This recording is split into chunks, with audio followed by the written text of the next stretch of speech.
Good evening. Thanks for joining us. President Trump today addressed the country from the Roosevelt Room of the White House. This is where President Kennedy briefed the nation at a key moment during the Cuban Missile Crisis. And at any time a president goes on national television from any room in the White House, the assumption is it's important and urgent and divorced from mere partisan politics.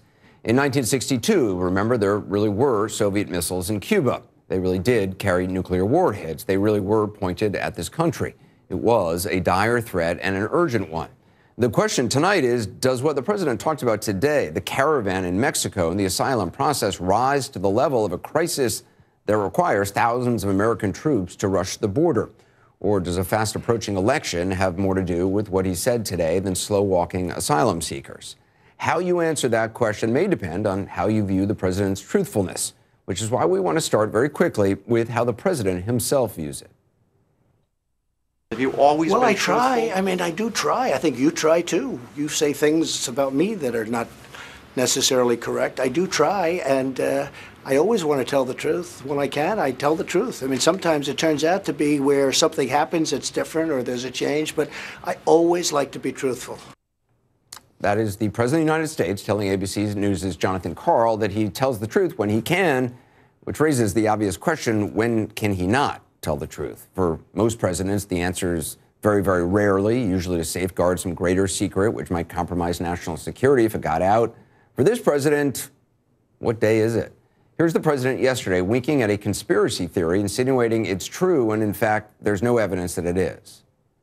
I wouldn't be surprised. Yeah, I wouldn't be surprised. No, I wouldn't. I don't know who, but I wouldn't be surprised. A lot of people say yes. A lot of people say yes. That is one of the president's favorite stock phrases. If you haven't noticed, the other form of it is a lot of people are talking about it. Just to be clear, the people who say yes are pushing a conspiracy theory. And just to be clear, this is the very conspiracy theory that an anti-Semitic gunman latched onto before murdering 11 people in Pittsburgh. A gunman obsessed about the idea of people invading this country. And just to be clear, this is a president who the Washington Post fact checker said today is now averaging 8.3 false or misleading claims a day. More than 5,000 so far.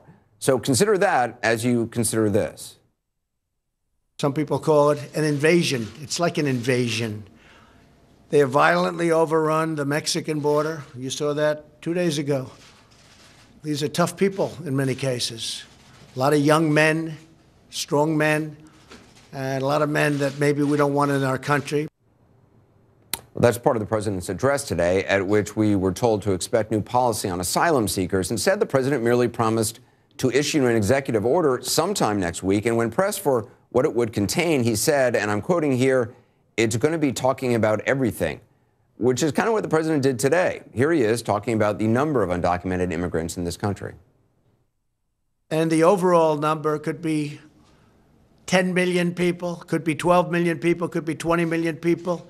The record keeping from past administrations has not exactly been very good. Well, just keep in honest, the record keepers at his own administration put the number at approximately 12 million. Then again, maybe the president knows something that his own Department of Homeland Security does not. After all, here's what he told Jonathan Karl. You have caravans coming up that look a lot larger than it's reported, actually. I mean, I'm pretty good at estimating crowd size, and I will tell you, they look a lot bigger than people would think. He's pretty good at estimating crowd size. Of all the claims for this president to make, do we really need to get into the whole crowd size thing with this president? I mean, do we? You know what? Just Google Trump inauguration crowd size, and let's just leave it there. Because honestly, we only have so much time, and there's a lot more to get to from what he said today. Like his claim that only 3% of asylum seekers show up for their court hearings. According to the Justice Department, the most recent figure is 75%. And experts have said on this very program that electronic monitoring and other forms of monitoring could largely eliminate the no-show problem. So claiming only 3% of asylum seekers show up is just completely not true. I mean, it could be funny if it was just some pundit on a Fox morning show making stuff up, but this is the president making stuff up. The president also said that construction of his new border wall is underway. As we have shown you time and time again with our reporters on the border, it is not. They're repairing existing fencing. He said that his policy of separating parents and children at the border was a continuation of the Obama administration policy. That is misleading. It was done on rare occasions during the Obama and George W. Bush administrations, absolutely. The Trump administration made it widespread and claimed months in advance that it would be a deterrent, which it has not been. Clearly, in short, the president, as he often does, uttered a string of untruths today from the White House. Now, some you might consider minor, some you might see as what the president once called truthful hyperbole. But remember, he's talking about sending as many as 15,000 active duty troops to the border. And he's now even talking about permitting them to use deadly force if someone throws a rock at them, to shoot them if they throw a rock or a stone. I haven't heard any military commander or anyone with actual military experience back up the notion that someone throwing a rock at our incredibly well-trained and well-disciplined troops should be shot. To believe that is a good strategy, and a necessary one is probably to believe the president when he calls this an invasion.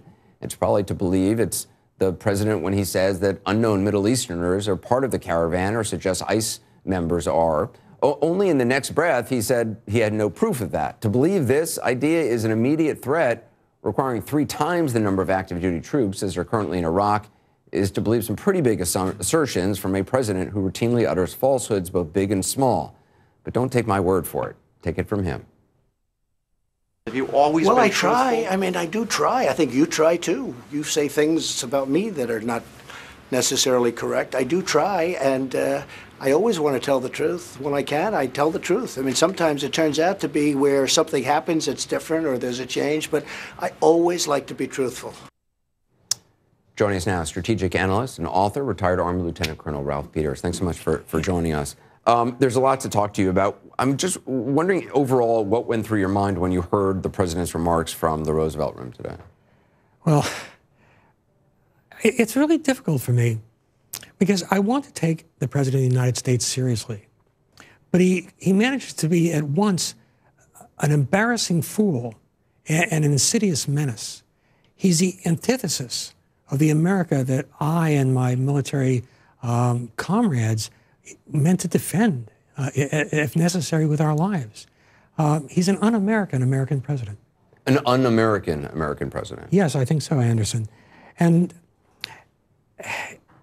it's what bothers me the most about President Trump, and there's much that bothers me, is his absolutely repulsive, repugnant attacks on America. And they are attacks on America when he constantly criticizes our system of government, de facto criticizes the Constitution. And when I hear, whether it's today in the Rose Garden or at other times, I just want to stand up and say, no, we don't need you to make America great again. And to be fair, we didn't need Obama to apologize for America. This country is great right now. It's a miracle of a country. It's imperfect because human beings are perfect.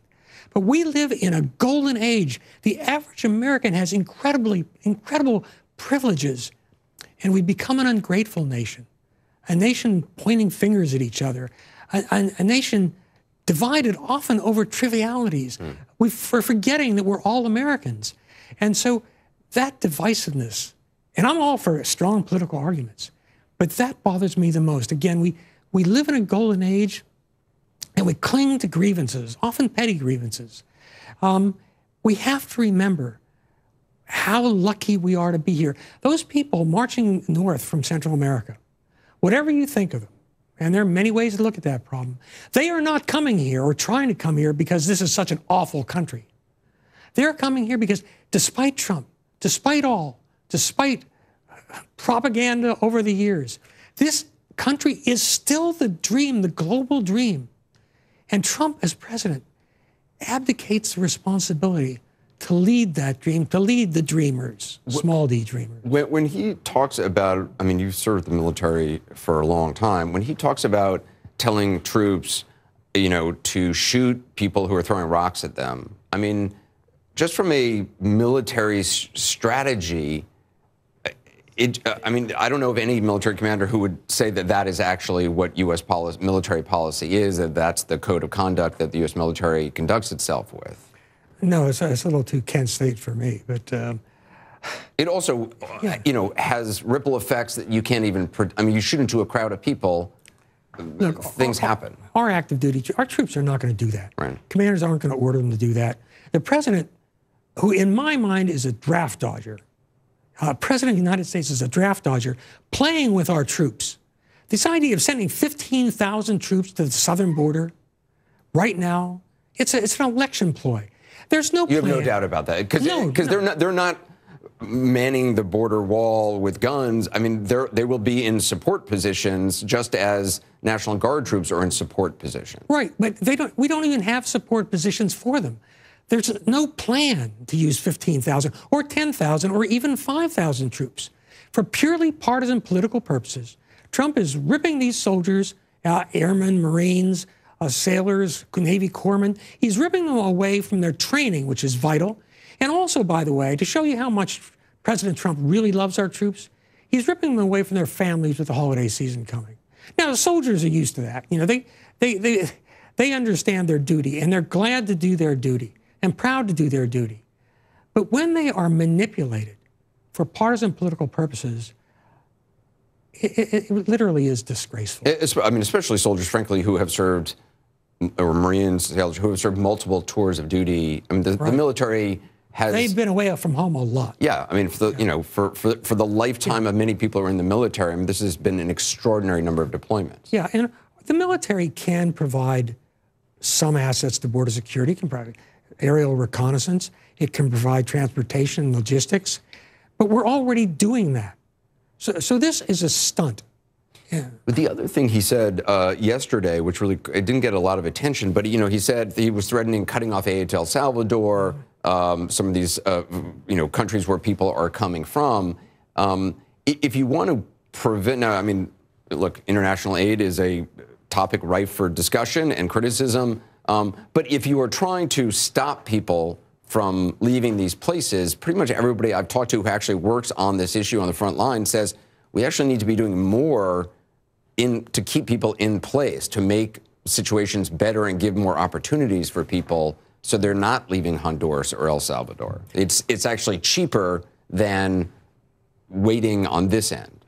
Yeah, what we're seeing in Central America now, the violence, is the long-term after effects of all the arms that flooded in there from both sides during the Cold War. It was a very violent place then. It's a very violent place now.